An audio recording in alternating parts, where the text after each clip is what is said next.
Hi friends, welcome to the channel. இன்னைக்கு இந்த வீடியோல burnt garlic fried rice எப்படி பண்றதுன்னு பார்க்க போறோம். இதுக்கு தேவையான ingredients என்னென்ன அப்படின்னு நான் கீழே டிஸ்கிரிப்ஷன் பாக்ஸ்ல மென்ஷன் பண்ணியிருக்கேன். உங்களுக்கு தேவையானப்போ அதை ரெஃபர் பண்ணிக்கோங்க. ஃபர்ஸ்ட் ஒரு அழாக்கு பாயில்டு பாஸ்மதி ரைஸ் எடுத்துக்கோங்க.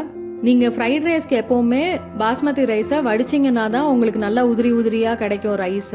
ஒருவேளை நீங்க ப்ரெஷர் குக்கர்லயோ இல்லைன்னா ரைஸ் குக்கர்லயோ போட்டுட்டீங்கன்னா உங்களுக்கு ரைஸ் வந்து ஒன்னோட ஒன்று அப்படியே ஒட்டிக்கும். உங்களுக்கு ஏற்கனவே ரைஸ் வடிக்க தெரியும் அப்படின்னா சூப்பர். ஆனால் ஒருவேளை உங்களுக்கு வடிக்க தெரியாது அப்படின்னா கவலைப்படாதீங்க, நான் உங்களுக்கு குவிக்காக எக்ஸ்பிளைன் பண்ணிடுறேன் எப்படி வடிக்கணும்னு. அடுத்து பீன்ஸ், கேரட், கேபேஜ் இது ஒன்னொன்னும் 6 இல்லை 7 டேபிள் ஸ்பூன் எடுத்துக்கோங்க. ஒரு 15 பல்லு பூண்டு எடுத்துக்கோங்க. அதில் 10 நல்லா ஃபைனாக சாப் பண்ணிக்கோங்க. 5 பூண்டை நல்லா தின்னா ஸ்லைஸ் பண்ணிக்கோங்க, இந்த பிக்சரில் காமிச்சிருக்க மாதிரி. அடுத்தது வெங்காயத்தாள் ஒரு கட்டு, அதில் ஆனியன்ஸையும் அந்த லீவ்ஸையும் நல்லா ஃபைனாக சாப் பண்ணிக்கோங்க. அப்புறம் 2 table spoon butter, 2 table spoon soya sauce. நான் வந்து டார்க் சோயா சாஸ் யூஸ் பண்ணியிருக்கேன், நீங்கள் வேணும்னா லைட் சோயா சாஸ் கூட யூஸ் பண்ணிக்கலாம். இப்போ நான் குவிக்காக பாஸ்மதி ரைஸை எப்படி பாயில் பண்ணுறது அப்படின்னு காமிச்சிடுறேன். இந்த மாதிரி சாதம் வடிக்கிற பானை உங்ககிட்ட இருந்தால் எடுத்துக்கோங்க. அப்படி இல்லைன்னா பரவாயில்ல, கவலைப்பட வேண்டாம். நல்லா டீப்பாக ப்ராடாக இருக்க மாதிரி ஏதாவது ஒரு பாத்திரம் ஒன்று எடுத்துக்கோங்க. அதில் முக்கால்வாசிக்கு தண்ணி ஃபில் பண்ணி வச்சுருங்க. பாஸ்மதி ரைஸை நல்லா வாஷ் பண்ணி ரெடியாக வச்சுக்கோங்க. அதை ஊற வைக்கணுங்கிறது இல்லை. இந்த மாதிரி தண்ணி நல்லா கொதி வந்ததுக்கு அப்புறமா அதுக்குள்ளே போட்டுருங்க. இப்போது 1 ஸ்பூன் உப்பு ஆட் பண்ணிவிட்டு நல்லா மிக்ஸ் பண்ணி விட்டுடுங்க. நம்ம இதை இந்த ஸ்டேஜில் ஆட் பண்ணாதான் ரைஸில் நல்லா அந்த உப்பு சாரும். அப்படி இல்லைன்னா நம்ம ஃப்ரைட் ரைஸ் பண்ணும்போது ஆட் பண்ணோன்னா ஈவனாக மிக்ஸ் ஆகாது. இப்போது நல்லா மீடியம் ஃப்ளேமில் வச்சு ஒரு 7 to 8 மினிட்ஸ் விட்டுடுங்க. மூடி வச்சு மூடாதீங்க, ஏன்னா மூடினீங்கன்னா ஓவர்ஃப்ளோ ஆகிடும். இப்போ நம்மளோட ரைஸ் நல்லா ரெடி ஆயாச்சு, பார்த்தாலே தெரியும். ஒருவேளை உங்களுக்கு பார்த்தா கண்டுபிடிக்க முடியல அப்படின்னா கொஞ்சம் எடுத்து சாப்பிட்டு பாருங்கள். அது குக்காக இருந்துச்சுன்னா உடனே ஸ்டாப் பண்ணிவிடுங்க, ஓவர் குக் பண்ணிடாதீங்க. இப்போது இந்த மாதிரி ஒரு பெரிய பாத்திரத்தில் வடிகட்டியை வச்சு நீங்கள் வடித்த சாதத்தை அதில் கொட்டிடலாம். கொட்டிட்டு கொஞ்சம் நேரம் ஸ்ட்ரெயினர்லேயே சாதம் இருக்கட்டும். நல்லா தண்ணியெலாம் கம்ப்ளீட்டாக வடிஞ்சதுக்கு அப்புறமா இந்த மாதிரி ஒரு பெரிய பேசனில் சாதத்தை நல்லா பரப்பி விட்டுட்டு ஃபேனு கீழே வச்சுருங்க. ரூம் டெம்பரேச்சருக்கு அது வர வரைக்கும் அது நல்லா ஆறட்டும். சப்போஸ் உங்களுக்கு நிறையா டைம் இருந்தது அப்படின்னா நீங்கள் இதை நல்லா ரூம் டெம்பரேச்சருக்கு வந்ததுக்கு அப்புறமா இந்த சாதத்தை ஃப்ரிட்ஜில் ஒரு 2 hours வச்சுருங்க. ஏன்னா அப்போனா தான் ரைஸ் நல்லா இன்னும் கொஞ்சம் ஸ்டிஃபாக ஆகும், நல்லா உதிரியாக இருக்கும் உங்களுக்கு. இன்ஃபேக்ட் நான் வந்து இதை முன்னாடி நாளே செஞ்சு ஓவர் நைட் ஃப்ரிட்ஜில் வைப்பேன். ஸோ அப்போ இன்னும் நல்லா இருக்கும் ரைஸு. முடிஞ்சால் நீங்களும் அந்த மாதிரி பண்ணுங்கள். இப்போது ஒரு பேனில் 3 டேபிள் ஸ்பூன் எண்ணெய் ஊற்றிக்கோங்க. அந்த எண்ணெய் கொஞ்சம் லேசாக சூடு வந்ததுக்கு அப்புறமா ஸ்லைஸ் பண்ணி வச்சுருக்க பூண்டை அதில் இந்த மாதிரி உதுத்து விட்டு போட்டுருங்க. எண்ணெய் ரொம்ப சூடாகிற வரைக்கும் வெயிட் பண்ண வேண்டாம், லேசான சூடு வந்தோடனே போட்டுடலாம். ஏன்னா ரொம்ப சூடாயிட்டா பூண்டு சீக்கிரம் கருகிடும். நம்ம வந்து இதை லோ ஃப்ளேம்லேயே வச்சு நல்லா சிப்ஸ் மாதிரி ரோஸ்ட் பண்ண போகிறோம். இப்போது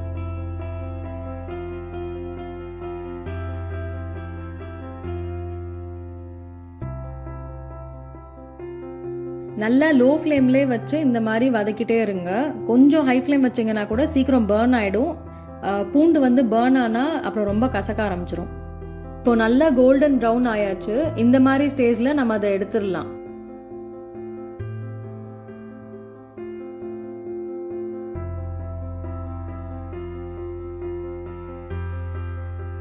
அடுத்தது இதே ஆயிலில் நம்ம நல்லா ஃபைனாக சாப் பண்ணியிருக்க பூண்டை போட்டு வதக்கிக்கலாம். இதுவும் நல்லா கோல்டன் ப்ரௌன் ஆகிற வரைக்கும் வதக்கிட்டு அதுக்கப்புறம் திரும்பியும் எடுத்து இன்னொரு கப்பில் தனியாக வச்சிட போகிறோம். யூஸ்வலாக எல்லாரும் இந்த மாதிரி கார்லிக்கை போட்டு அது நல்லா வதங்கினதுக்கு அப்புறமா காய்கறி எல்லாம் போட்டு டைரெக்டாக ஃப்ரைட் ரைஸ் பண்ண ஆரம்பிச்சிருவாங்க. பட் என்னோட ரெசிபியில் ஒரு சின்ன ட்விஸ்ட் இருக்குது. அது என்னன்னா, இந்த கார்லிக்கையும் நம்ம நல்லா கோல்டன் ப்ரௌனாக ஆனதுக்கப்புறமா அதை தனியாக எடுத்து வச்சுக்க போகிறோம். அது கூட சேர்த்து மற்ற காயெல்லாம் போட்டு நம்ம டைரெக்டாக சமைக்க போகிறது இல்லை. என்ன பண்ண போகிறோங்கிறத நான் கொஞ்சம் நேரத்தில் சொல்கிறேன்.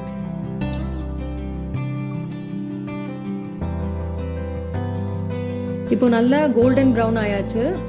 இதை இப்போ இன்னொரு பவுலில் ட்ரான்ஸ்ஃபர் பண்ணி வச்சுக்கலாம்.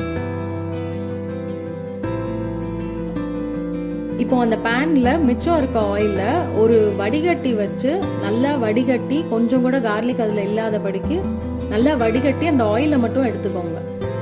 ஏன் இப்படி பண்ணுறோம் அப்படின்னா, நம்ம கார்லிக்கை கிட்டத்தட்ட ஒரு 15-20 மினிட்ஸ் நல்லா லோ ஃப்ளேம்லேயே வச்சு ரொம்ப நேரத்துக்கு வறுத்துருப்போம். அதனால அந்த கார்லிக்கோட ஃப்ளேவர் ஃபுல்லாக இந்த ஆயிலில் நல்லா இறங்கியிருக்கும். இந்த ஆயிலை வச்சு நம்ம கார்லிக் ஃப்ரைட் ரைஸ் பண்ணோம் அப்படின்னா எக்ஸாக்டாக ரெஸ்டாரண்ட் ஸ்டைல்லே உங்களுக்கு கார்லிக் ஃப்ரைட் ரைஸ் கிடைக்கும். இப்போ அதே பேனில் அந்த கார்லிக் ஆயிலில் ஊற்றிக்கோங்க.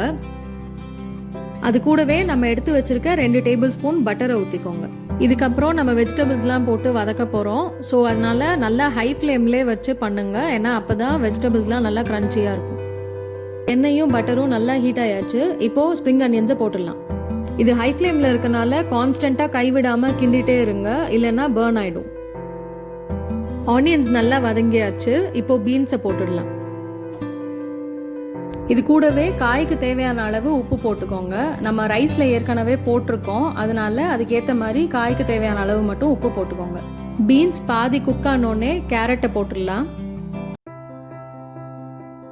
இப்போ ஒரு 1/4 ஸ்பூன் சுகர் போட்டு நல்லா மிக்ஸ் பண்ணிக்கோங்க. சுகர் போடுறதுக்கு காரணம் என்னன்னா, அப்போதான் பீன்ஸ் அண்ட் கேரட்டோட கலர் வந்து ஃபேட் ஆகாமல் அப்படியே அதே மாதிரி ரீட்டைன் ஆகும். இது இந்த ரெசிபிக்குன்னு இல்லை, நீங்கள் யூஸ்வலாக வீட்டில் சமைக்கும் போதுமே கேரட் அண்ட் பீன்ஸ் எல்லாம் அந்த மாதிரி வைப்ரண்ட்டாக கலர் இருக்கிற மாதிரி வெஜிடபிள்ஸ் சமைக்கும் போது ஒரு பிஞ்ச் ஆஃப் சுகர் போட்டிங்கன்னா அந்த கலர் அப்படியே ரீட்டைன் ஆகும். இப்போ பீன்ஸும் கேரட்டும் நல்லா குக் ஆயாச்சு ஹை ஃப்ளேம்லேயே. இப்போ கேபேஜ் போட்டுடலாம். கேபேஜை போட்டு ரொம்ப நேரம் விட்டுறாதீங்க. சும்மா ஒரு 2 வதக்கிட்டு உடனே சோயா சாஸ் ஊற்றிடுங்க.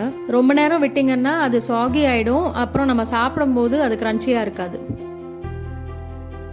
இப்போ கேபேஜும் ரெடி ஆயாச்சு. இப்போ சோயா சாஸ் ஊற்றிடலாம்.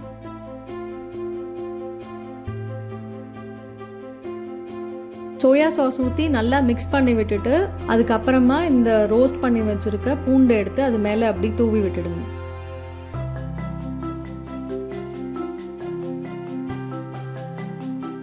இப்போ நல்லா ஆறுன பாஸ்மதி ரைஸை எடுத்து ஒரு கையா இந்த மாதிரி தூவி விடுங்க. அது மேலே அப்படி லேசாக நம்ம ஏன் கையால் தூவுறோம் அப்படின்னா, அப்போ தான் ரைஸ் வந்து ஒன்னோட ஒன்று ஒட்டிக்காமல் நல்லா அப்படி உதிரியாக இருக்கும். அப்புறம் இந்த மாதிரி 2 ஃபோர்க் எடுத்து நல்லா மிக்ஸ் பண்ணிக்கோங்க. கரண்டி யூஸ் பண்ண வேண்டாம், ஏன்னா கரண்டி வச்சு நீங்கள் கிண்டுனீங்கன்னா அந்த ரைஸ்லாம் நல்லா உடையிறதுக்கு வாய்ப்பு இருக்குது. அதனால 2 ஃபோர்க்கை வச்சு மிக்ஸ் பண்ணால் பெட்டர். நல்லா மிக்ஸ் பண்ணி விட்டுட்டு சாதம் ஒரு அளவு சூடு வந்தோடனே அடுப்பை ஆஃப் பண்ணிவிடுங்க. இப்போ நம்மளோட சூப்பரான burnt garlic fried rice ready. இதை எடுத்து இப்போ நம்ம ஒரு சர்விங் பவுலுக்கு ட்ரான்ஸ்ஃபர் பண்ணிடலாம். சர்விங் பவுலுக்கு ட்ரான்ஸ்ஃபர் பண்ணி வச்சதுக்கு அப்புறமா ஸ்ப்ரிங் ஆனியன் லீவ்ஸும் நம்ம ரோஸ்ட் பண்ணி வச்சுருந்த கார்லிக் ஸ்லைசஸும் மேலே அப்படியே கார்னிஷ் பண்ணுங்கள். இந்த ஃபோட்டோவில் நான் பண்ணியிருக்க மாதிரி ரொம்ப டேஸ்டியான burnt garlic fried rice ready ஆயாச்சு. இதை கண்டிப்பாக நீங்களும் உங்கள் வீட்டில் ட்ரை பண்ணி பார்த்துட்டு எப்படி வந்ததுன்னு கமெண்ட்ஸில் சொல்லுங்கள். உங்களுக்கு இந்த டிஷ் பிடிச்சிருந்துச்சுன்னா ப்ளீஸ் லைக் பண்ணுங்கள். உங்கள் ஃப்ரெண்ட்ஸ் அண்ட் ஃபேமிலி மெம்பர்ஸ் கூட இந்த வீடியோவை ஷேர் பண்ணுங்கள். அண்ட் மறக்காமல் எங்கள் சேனலை சப்ஸ்கிரைப் பண்ணுங்கள்.